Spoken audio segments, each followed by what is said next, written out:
having all these conversations with all these different people that have like these terrible budgets, doing a terrible job of taking care of themselves. Do you ever get this feeling like that you're not helping? Like this is like an insurmountable problem. You're sticking your finger in a dam and there's a fucking million leaks and this is not going to work? To a certain extent, yes. Luckily in the United States, we have some tools that help. So if someone's in that situation where the dam's about to burst, everything's about to just blow up, they can go through bankruptcy. But bankruptcy does not make sense. And this is what a lot of people mess up.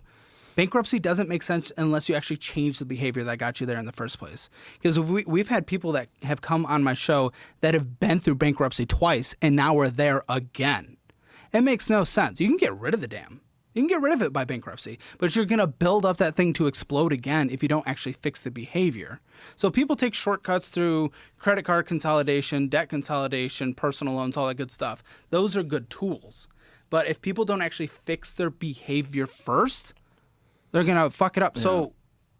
So Dave Ramsey is vehemently against debt consolidation for a reason that is fair. I don't like being anti-something 100% because personal finances is personal, but this is his argument, and it's kind of fair. You build up this much in credit card debt from here to here, and then you can consolidate it into this new debt. So this is one new debt that consolidated this down to zero.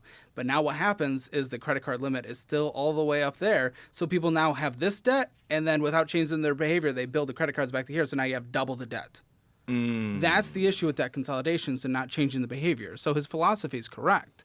But what we try to teach people on my show is that change the behavior that got you in that first stack in the first place. And if you can prove that you can follow a budget for a few months, then you can take that shortcut by consolidating and then probably just close those cards so you can't use them.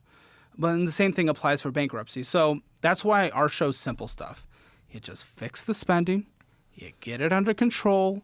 You live in even Elizabeth Warren's 50-30-20. She's the one that pioneered 50-30-20, which is 50% on needs, 30% on wants, 20% on savings. That's Elizabeth Warren's rule, and she's relatively correct on that.